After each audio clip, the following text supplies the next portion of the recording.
ఒక మనిషి నీతిమంతుడైతే ఆ నీతిమంతునికి కలిగే లాభాలు ఏంటంటే, నీతిమంతుల మార్గము దేవునికి తెలుసు.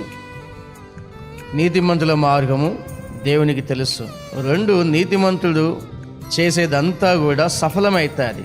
ఆ పని ప్రయత్నం అంతా కూడా దేవుడే తోడుగా ఉండి పూర్తి చేయిస్తాడు. 3వది, నీతిమంతుడు నీటి కాలువ పక్కనున్న ఒక చెట్టు ఏ విధంగా అయితే పచ్చగా ఉంటుందో ఆ విధంగా పచ్చగా ఉంటాడు, నాటబడిన చెట్టు వలె ఉంటాడు.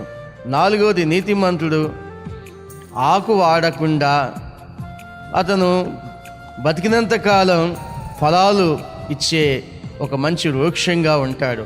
5వది, నీతిమంతుడు దీవారాత్రములు పరిశుద్ధమైన దేవుని గ్రంథాన్ని ధ్యానం చేస్తూ ఉంటాడు.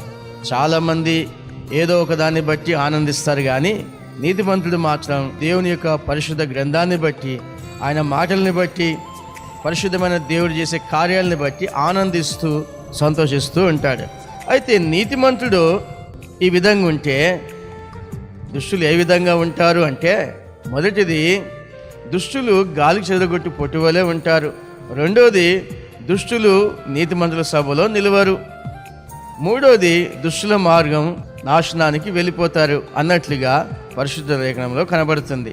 నా ప్రియమైన సహోదరి సహోదరులారా, ఆదికాండం 13వ అధ్యాయం 13వ వాక్యంలో మనం చూసినట్లయితే, సొదొమ మనుషులు దుష్టులను యెహోవా దృష్టికి బహు పాపులనై ఉండిరి.